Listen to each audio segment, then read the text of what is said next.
Welcome back, dears. Today I'm here to explain a new lesson in your MCB textbook, The Bond of Love, written by Kenneth Anderson. This lesson revolves around the story of the bond of love between a human and an animal. We learned that there is a bear. We can learn that there is a bear whose name is Bruno and the author's wife who adopts him. Bruno was a sloth bear whom the author saved and gifted him to his wife. Further, as time passed, the wife grew very fond of Bruno and treated him like her own child. Thus, in Bond of Love, we can see how a bear became a family member of author's house. And due to some unavoidable circumstances, she has to leave him for the betterment of her family. And upon separating, she realizes that she shares a true bond of love with Bruno and reunites with him.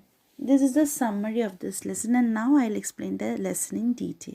So, as I already mentioned, it is a sloth bear. We can see a bonding of love between a sloth bear and a human being. So, you should know what you mean by a sloth bear. So, it is already given here. It is inhabited in forested areas, including the tropical rainforest of Indian grasslands at lower elevation. And sloth bears have very shaggy hair and long muzzles. Using their claws to dig, they can then use their lips to form a tube, which can go deep into the ground or into hard to reach areas like dead trees for their food. And their main food is termites, and you can hear them suck up their food from several feet away. So this is not like the normal bears. Sloth bears are having some specialities, as already it is given there. So now let's start the lesson in detail. I'll begin with Bruno, my wife's pet sloth bear. I got him for her by accident. 2 years ago, we were passing through the sugarcane fields near Mysore. People were driving away with the wild pigs from the fields by shooting at them. They were shot and some escaped. We thought that everything was over when suddenly a black sloth bear came out panting in the hot sun. Now, I'll not shoot a sloth bear wantonly, but unfortunately for the poor beast, one of my companions did not feel that way about it and promptly shot the bear on the spot. As we watched the fallen animal, we were surprised to see that the black fur on its back moved and left the prostrate body. Then we saw it was a baby near that had been riding on its mother's back when the sudden shot had killed her. The little creature ran around its prostrate parent, making a pitiful noise. So, this lesson is written by Kenneth Anderson, and here I represent the writer itself. Okay, so the writer is telling about his wife and her pet animal Bruno, who is actually a sloth bear. And before 2 years back, he went for shooting with his friends at Mysore, and they were about to shoot the wild pigs that were just distracting the sugarcane fields. Okay, and they were almost done with that, and on the way back they had seen what? A bear. Okay, a black sloth bear that was coming out of the sugarcane fields and panting in the hot sun. And the writer Kenneth doesn't feel to kill that creature because it hasn't done any harm to anyone. So what is the need for killing it? But unfortunately, one of his companions who was along with him for shooting has killed this bear. And after killing the bear, or after shooting at it only, he came to know that even a baby was along with this bear. Behind the bear, actually, a baby sloth bear was clinging on the back of its mother, and after shooting on it only, they came to know about it. So right now, an unfortunate thing happened that the companion of the writer has killed the mother sloth bear, and Soon after that, it just fell down on the ground, and seeing the mother, the baby was running around the body.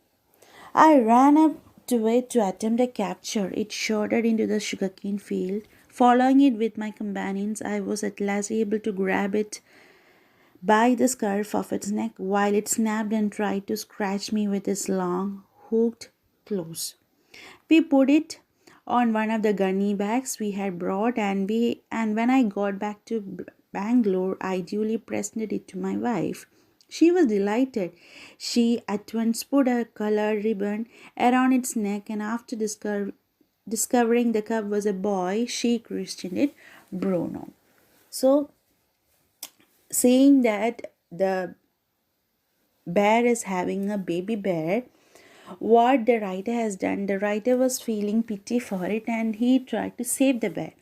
But all of a sudden, while seeing the human beings, obviously the animals will get scared, and the baby bear also ran away into the sugarcane fields. But at last, he managed to carry it back to his home. He just hold him and he just put it in the gunny bags and has taken to his home, that is at Bangalore, and he had gifted it to his wife, and she was very delighted to see the baby bear, and she all of a sudden put a colored ribbon around its neck in order to beautify it. And after discovering that the cub means the young ones of the bears are called the cubs.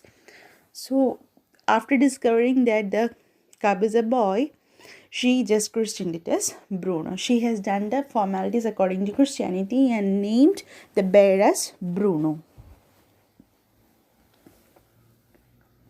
Bruno soon took to drinking milk from a bottle. It was but a step further, and within a few days he started eating and drinking everything else. And everything is the right word, for he ate porridge made from any ingredients, vegetables, fruits, nuts, meat, especially pork, curry and rice, regardless of condiments and chilies, breads, eggs, chocolates, sweets, pudding, ice cream, etc. etc. As for drink, milk, tea, coffee, lime juice, aerated water, buttermilk, beer, alcoholic liquor, and in fact anything liquid, it all went on with relish. So, after a few days, Bruno was able to eat anything.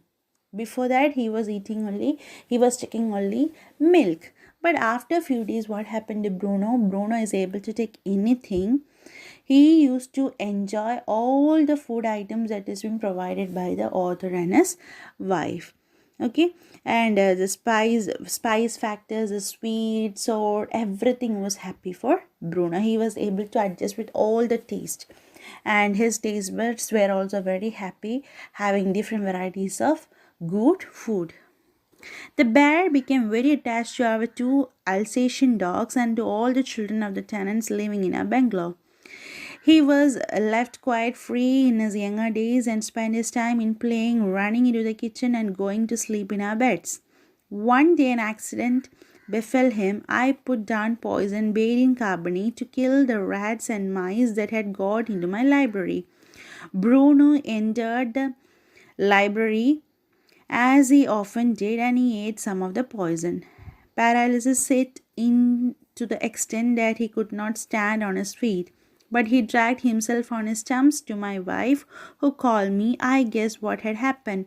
Off I rushed in the car to the vet's residence. A case of poisoning, tame bear, barium carbonate, what to do? An accident happened to Bruno. Bruno was just playing inside the library of the writer, and in the library, due to the attacks of the rats, the writer has used barium carbonate. Barium carbonate is actually a rodenticide. It is used to kill the rodents, especially the rats. And if any other things, or even the rats, if they are consuming it, what will happen to them?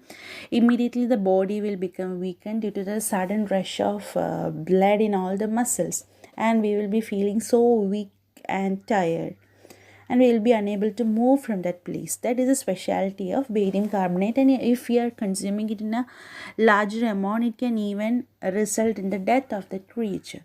Okay, so unfortunately or accidentally, what happened to Bruno? Bruno has taken the barium carbonate in his mouth and he just consumed it without knowing its effects and all. After all, it is an animal, so it has consumed it, and the writer's wife came to know about it because Bruno just came to her by somehow crawling on the ground because he was unable to stand on his legs. He was just crawling, and seeing that, the writer understood that actually he might have taken barium carbonate, and all of a sudden he has taken him to the vet means the veterinary doctor, and said him that this tamed bear has consumed barium carbonate. So right now we came to know that the sloth bear has taken barium carbonate, and the writer has taken him to the veterinary doctor. Out came his medical books and a feverish reference to index begin. What poison did you say, sir? Barium carbonate. Ah, yes, barium salts. Ah, barium carbonate. Symptoms paralysis. Treatment injections of just a minute, sir. I'll bring my syringe and the medicine. So right now the writer has brought the sloth bear in the veterinary in front of a veterinary surgeon, and he is just referring what can be done to Bruno, and what is the after effect of taking it. He can be even undergo he can even undergo paralysis.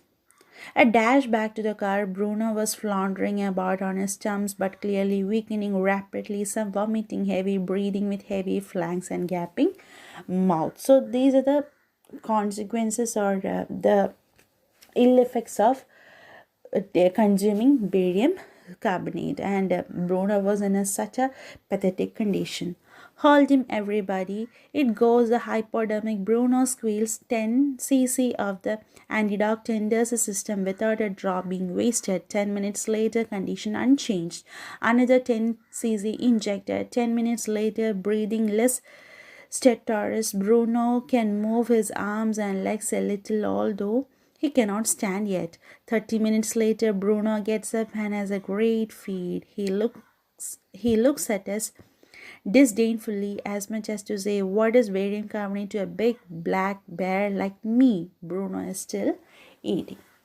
So here we can see the doctor is giving him the proper medication, is giving him some injections. Okay, hypodermic injection means a long needle used to give an injection under the skin, that is called hypodermic. And 10 cc means cubic meters. 10 cubic centimeters means it is a rate of flow of a liquid into any substance.